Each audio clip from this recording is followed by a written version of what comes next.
सोचिए, अगर नंबर नहीं होते तो क्या हम एक भी कदम आगे बढ़ पाते? सच तो ये है कि इस दुनिया में नंबर के बिना कुछ भी पॉसिबल नहीं है। घर का नंबर हो, मोबाइल का नंबर हो, हमारे बैंक अकाउंट का नंबर हो, गाड़ी का नंबर हो, और या फिर हमारी डेट ऑफ बर्थ। हर जगह सिर्फ नंबर ही हमारी पहचान बनाते हैं। देखिए, नंबर सिर्फ गिनती नहीं होते, ये हमारे जीवन की ऊर्जा भी होते हैं, एनर्जी भी होते हैं, और काफ़ी हद तक हमारे जीवन की जो दिशा है, जो भी हमारे डिसीजंस होते हैं, ये नंबर भी तय करते हैं। और यही नंबर हमें गाइड भी करते हैं, मुश्किल वक्त में मोटिवेट भी करते हैं, और सही समय पर सही रास्ता भी दिखाते हैं। जो लोग नंबर की वैल्यू को समझ लेते हैं, सच मानिए वो अपने जीवन को बहुत बेहतर तरीके से कंट्रोल भी कर पाते हैं, क्योंकि नंबर्स हमारे भाग्य को नहीं बताते, बल्कि उसे बदलने की ताकत भी रखते हैं। देखिए, घर बनाना कोई छोटा अचीवमेंट नहीं है। लोग अपनी जीवन भर की जमा पूंजी अपना घर बनाने में लगा देते हैं, लोन भी ले लेते हैं, और फिर अपने सपनों का महल खरीदते हैं, अपने सपनों का घर खरीदते हैं, फ्लैट खरीदते हैं, घर खरीदते हैं। लेकिन जैसे ही वो घर में एंट्री करते हैं, उनमें परेशानियां आनी शुरू हो जाती हैं, फाइनेंस खराब होने लगता है, हमारा बिजनेस खराब हो जाता है, हमारे बच्चों की हेल्थ खराब होने लगती है, और आए दिन हम लोग बीमार रहते हैं। तो क्या इसके पीछे का जो कारण है वो इस हाउस का नंबर हो सकता है?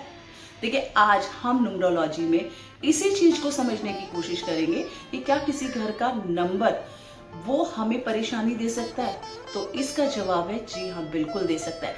तो आज उन्हीं कारणों को बिल्कुल लॉजिकल तरीके से और प्रैक्टिकल तरीके से समझने की कोशिश करेंगे, और आज उनके निवारण के लिए हम लोग क्या कर सकते हैं उसके बारे में भी बात करेंगे।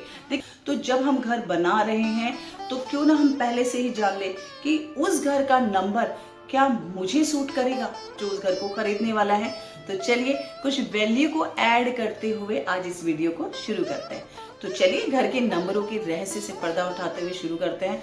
मान लीजिए आपका एक घर है, ये एक फ्लैट हो सकता है जिसमें आप रहते हैं, ये एक इंडिपेंडेंट हाउस हो सकता है, आपका रो हाउस हो सकता है, या फिर आपका गली मोहल्ले वाले जो भी घर होते हैं वैसा कुछ किसी भी शहर में आपका घर हो सकता है। मान लीजिए आपके घर का नंबर है 612, उसके आगे कुछ भी नहीं है, ना ए है, ना बी है, ना सी है, ना डी है, यानी कि ये एक सिर्फ एक नंबर है, या फिर यहाँ पर कुछ स्लैश भी इसके आगे पीछे नहीं है। तो बस कहानी यहीं पर खत्म हो जाती है, क्योंकि तब आपको अपने घर का एक ऐसा नंबर मिल जाता है जिसको अगर आप प्लस करेंगे तो वो आएगा 6 + 1 + 2 = 9। इसका मतलब आपके हाउस का नंबर हो गया 9। अब बात आती है कि इस नंबर को आपको अपने DOB यानी कि डेट ऑफ बर्थ के हिसाब से चेक करना है। देखिए, अगर आपका मूलांक 1 2 3 4 5 6 7 8 9 इन नंबर्स में से कोई भी नंबर है, तो आपको चेक करना होगा उसके शत्रु नंबर और उसके मित्र नंबर, और तब आप खुद से चेक कर पाएंगे कि आपका जो हाउस नंबर है, घर का नंबर है, वो आपकी डेट ऑफ बर्थ से कितना मैच करता है। क्या वो आपका मित्र है, क्या वो आपका शत्रु है? अगर मैच कर रहा है तो वो आपके लिए बहुत अच्छा है, और अगर कुछ दिक्कत आ रही है, वो आपका शत्रु नंबर आ रहा है, तो आपको कुछ उपाय करने ही पड़ेंगे। वो उपाय मैं आपको वीडियो के अंत में बताने वाली हूँ कि आप क्या कर सकते हैं। और अब बात करते हैं ऐसे घरों के नंबर्स की जिनके साथ में कुछ ABCD या फिर स्लैश जुड़कर आता है। समस्या तब शुरू होती है, क्योंकि देखिए, जिसके आगे A हो या फिर किसी के आगे अगर लेटर्स लिखे हैं या पीछे लिखे हुए, तो इनमें क्या फर्क होता है। देखिए, मान लीजिए फॉर एग्जाम्पल आपके घर का नंबर है AA612, तो यहाँ पर A कॉमन है। ये कोई ब्लॉक हो सकता है। अगर मान लीजिए ये एक ब्लॉक है जहां पर सभी घरों के नंबर के आगे A लिखा हुआ है, ठीक है, सभी घरों के नंबर के आगे A लिखा हुआ है, तो यहाँ पर बहुत सारे घर हो सकते हैं, 10 घर, 50 घर, 100 घर, 500 घर, कुछ भी हो सकते हैं। तो तब हम चेक करेंगे कि क्या ये A सब घरों के आगे लिखा हुआ है। देखिए, अगर ये सब घरों के आगे लिखा हुआ है तो बिल्कुल परेशान होने वाली बात नहीं है, क्योंकि ये सबके लिए कॉमन है, ये स्टैग्नेंट है।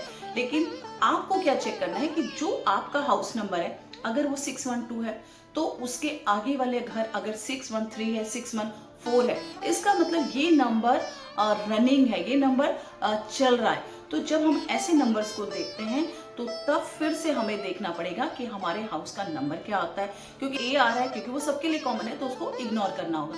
तो इस तरीके के जो हाउस नंबर्स होते हैं जिनमें लेटर्स होते हैं आगे की तरफ, अगर वो सबके साथ कॉमन है तो उसको इग्नोर कर दे, सिर्फ अपने घर का नंबर आप देखें, वो आपके DOB से मैच कर रहा है, बहुत अच्छा।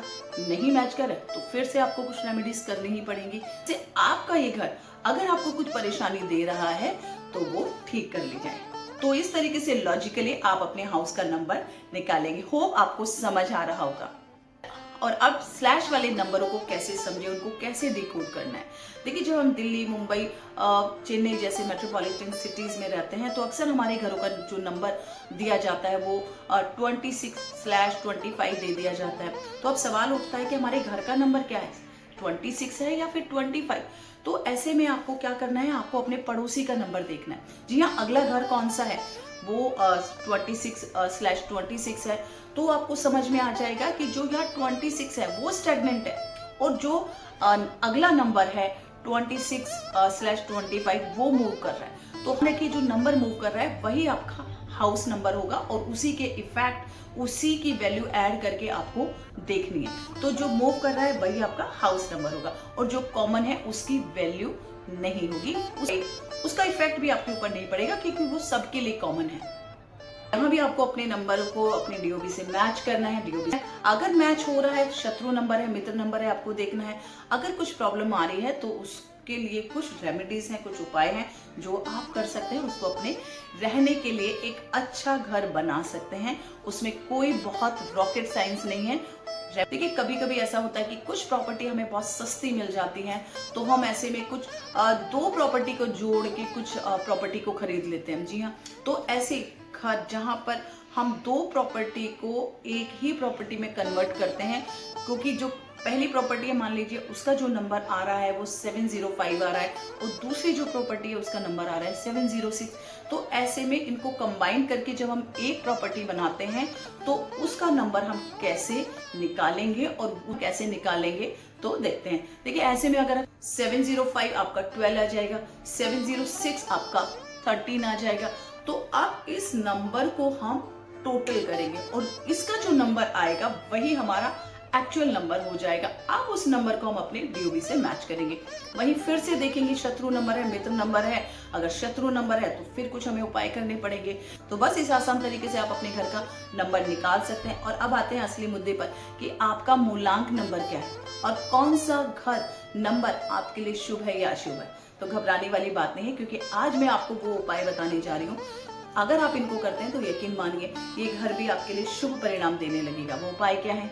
आज मैं 3 सिंपल उपाय आपको ऐसे बताने जा रही हूँ। अगर आप करेंगे तो यकीन मानिए ये घर भी आपके लिए बहुत शुभ ही रहेगा। पहला आप क्या कर सकते हैं कि ये जो नंबर है इसको आप अपने गेट पर, अपने डोर पर डिस्प्ले ही ना करें।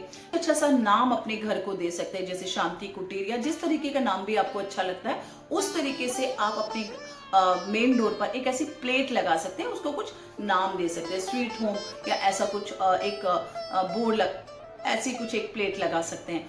दूसरा उपाय आप क्या कर सकते हैं कि अगर नंबर हटाना संभव नहीं है, सोसाइटी के नॉर्म्स हैं या नंबर आपको लगाना ही है, तो इन नंबर के आगे और पीछे कुछ ऐसे नंबर ऐड किए जा सकते हैं जिनका जो टोटल आएगा वो आपकी डीओबी से मैच करता होगा, अलाइनमेंट उनका हो जाता है, और वो उनकी जो टोटल आती है वो आपको शुभ रहती है। तो इस तरीके से भी कैलकुलेशन के हिसाब से कुछ नंबर ऐड कर दिए जाते हैं, तो उससे इन घरों को शुभ बनाया जा सकता है। और इसी तरीके से तीसरा उपाय आप क्या कर सकते हैं, ये जो नंबर प्लेट है इसके आगे और पीछे यानी कि दोनों तरफ आप एक तरफ स्वस्तिक का चिन्ह लगा दे और एक तरफ ओम का चिन्ह लगा सकते हैं।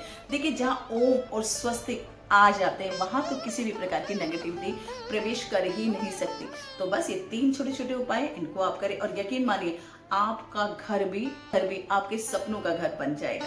देखिए, घर वो जगह है जहां हम आकर अपने पूरे दिन की थकान मिटाते हैं। तो बस जुड़े रहिए न्यूमरोलॉजी के इसी तरीके की जानकारी के लिए मेरे चैनल से। और अगर आप चैनल पर नए हैं तो चैनल को लाइक, शेयर और सब्सक्राइब करना बिल्कुल ना भूलें।